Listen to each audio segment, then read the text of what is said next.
Are you drinking the UK's most popular beer? Hello and welcome back to the channel. Today I'm going to be doing some super sleuthing in order to find out what the most popular beers are right now in the UK, so we can find out if indeed either you or I are drinking them, and also asking the question, should we be? To start our journey together, I'll be utilising some search analytics tools from Google to see exactly what is trending and where throughout the UK. So let's get straight to it. The first thing I'm going to do is to find out broadly what type of beer people are looking for, and I'm talking super top level here, so let's just put in real ale and craft beer and see what happens. I know these aren't the only core user groups, but they are the two terms most, shall we say, enthusiastic beer drinkers are likely to go for.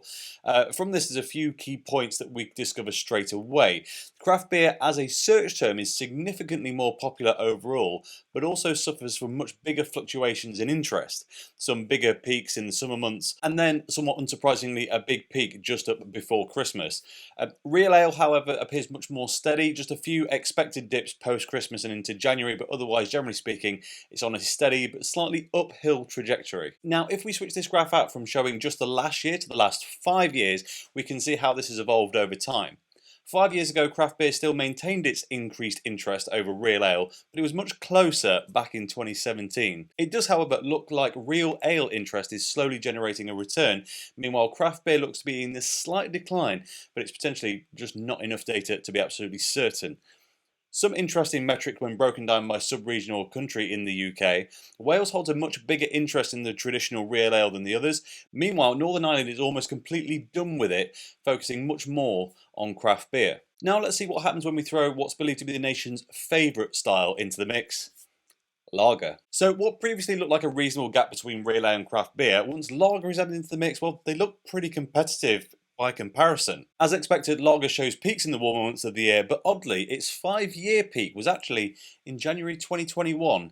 Not something I'm able to explain just yet. In terms of locality, both Wales and Scotland massively favour lager in comparison to England and Ireland, which is not something I would have expected if I'm honest. So next up, we're going to look at some individual styles. Keeping lager on the board, let's add in, IPA, best bitter, stout and pale ale. That's a pretty good round out of the most popular beer types, I reckon. It probably comes as no surprise that lager retains its overall position at the top, but I am slightly surprised to see how close the IPA is, or should I say, was. Back in March 2018, IPA searches actually briefly surpassed lager, which is really quite something. However, despite its high peak overall in August 2020, on the whole, interest in IPAs has been waning ever since, whilst lager has maintained and even slightly increased on the whole. Expectedly, stout, pale ale and best bitter rank in the bottom 3 spaces, but the surprise here is stout is consistently outdoing interest in the pale ale, a stat that, to be honest, I do approve of. Let's briefly step back into the world of lager for just a moment and try and work out exactly where that popularity comes from. So now I'm going to add in 5 of the most popular UK macro lagers, or big brand supermarket lagers, to see who there reigns supreme. Heineken, Carling, Carlsberg, Foster's and Stella. So that's quite an alarming result for Stella there, absolutely obliterating the others with an incredible peak during that December 2020. But why? Well, I've done a bit of research. It turns out that the cause for that peak has absolutely nothing to do with the beer, and it's actually due to the death of a model by the name of Stella Tennant. Ironically, for this video, someone with 2 beer brands in their name. You really can't make this up. And that also gives us an insight. Stella, the word, isn't unique to the beer brand, which may mean a lot of this is overinflated. So let's instead use the brand option rather than just the search term to determine the true state of affairs here. Now, this gives us a very different picture. With each beer being identified by Google as either a company, brewery or specific beer, everything looks a lot closer.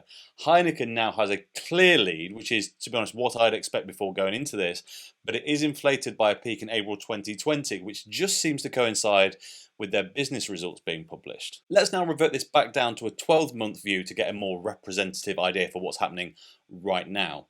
And now what we see, based on search interest, is that, well, we can say that Heineken is the nation's favourite lager with a pretty steady advantage.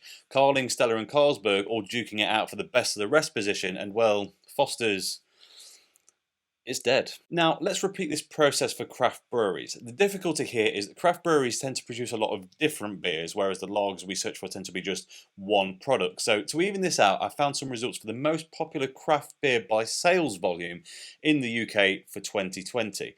Unfortunately, it's not a very exciting battle, with Brewdog expectedly in the mix, 2 beers from Camden Town, and the not especially craft Marston's Shipyard, and then Beavertown Neck Oil rounding out the findings. The only real surprise from this chart was that Camden Hell's Lager was the most popular, beating out the expected Punk IPA. But then again, we've already learned that the UK absolutely still adores its lager, so maybe this is less of a surprise. Once we've put these beers into our search tool, however, well, there's a bit of a scrap to say the least. All of these beers have dramatic rises and falls, but the real standout piece here is for the last year, Beavertown's Neck Oil is in the top spot. I reckon Punk IPA is just about putting second place overall, and it's undeniable that Shipyard IPA from Marston's is, well, sinking.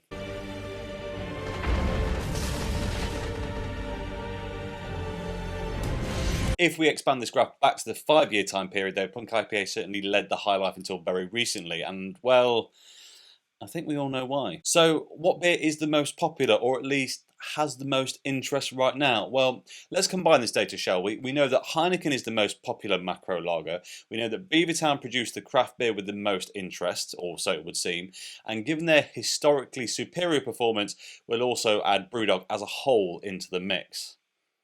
This chart, though, now tells a very different story. Despite having the most interest in a singular craft beer, Beavertown simply cannot compete on an overall basis. The shock, though, really, is that Brewdog has even managed to slay Heineken when it comes to overall interest, which, well, is ironic. And ultimately, much like many of the beers we're discussing right now, this leaves a bit of a bad taste in my mouth. Is Brewdog really still that popular? This graph suggests that, if anything, interest in Brewdog has been gathering momentum in recent years. But why? Well, 2 of the most recent peaks, the summer of 2021 and in January 2022, were significant for Brewdog, but not for good reason. The summer of 2021 is when we first got significant wind of the myriad of vindicated ex-employees through the form of an open letter, with many expressing their serious concerns over staff treatment and business practices. This then quietly snowballed in the background until January 2022, the second peak, when a BBC Scotland documentary was released outlining further findings and evidence of even further dodgy doings. Now, I won't go through all of these right now, but I do have a summary video you can find in the description of this video to watch later, outlining basically what was said in that documentary. So, are you surprised that the might of the long-standing macro breweries couldn't keep Brewdog at bay? I certainly am. However, there is just one consideration. You can't defeat me. No, I know. But he can. And of course, that consideration is Guinness. It's a beer really without peers. Sure, it's a stout, but it's not really a stout in the stoutiest of stouty senses. It really does stand alone. So what happens when we add that into the mix? Well, it's not a whitewash, far from it, but over the course of the last 5 years, it's undeniable that Guinness has maintained its superiority, and right now, March, April of 2022, well, it's significantly higher. What's more, there is another metric we can view, and that is interest on YouTube rather than a general search. YouTube's a relatively hip, young place, right?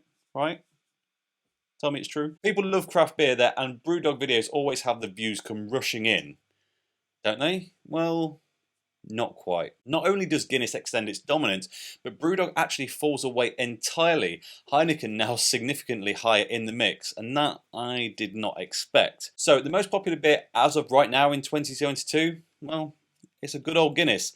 And should you be drinking it? Well, you should be drinking your local beer, supporting decent quality small craft brewers at every potential opportunity. But if you can't, then sure, let's make it a Guinness, hey? It could be worse. Now, you'll want to click here to go and watch that Brewdog documentary rundown video, but just before you do, as always, thank you very much for watching. If you enjoyed this video, please like it if you haven't already, subscribe if you will be so kind, and I'll catch you next time. Cheers.